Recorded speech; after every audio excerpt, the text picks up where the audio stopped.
জাতিসংঘের খাদ্য ও কৃষি সংস্থার সহযোগিতায় সেন্টার ফর ন্যাচারাল রিসোর্স স্টাডিজের উদ্যোগে উখিয়ায় কৃষি পণ্য মেলা 2025 অনুষ্ঠিত হয়েছে।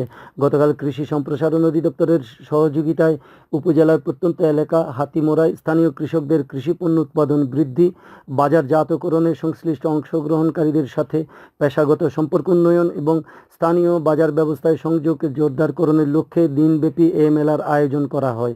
এতে প্রধান অতিথি ছিলেন জেলা কৃষি সম্প্রসারণ অধিদপ্তরের অতিরিক্ত উপপরিচালক নিক্সন চন্দ্র পাল। মেলার 20টি স্টলে বিভিন্ন ধরনের কৃষিপণ্য, বীজ, কৃষি উপকরণ, কৃষি যান্ত্রিকীকরণ, প্রযুক্তি এবং বাজার সংক্রান্ত সেবা প্রদর্শন করা হয়।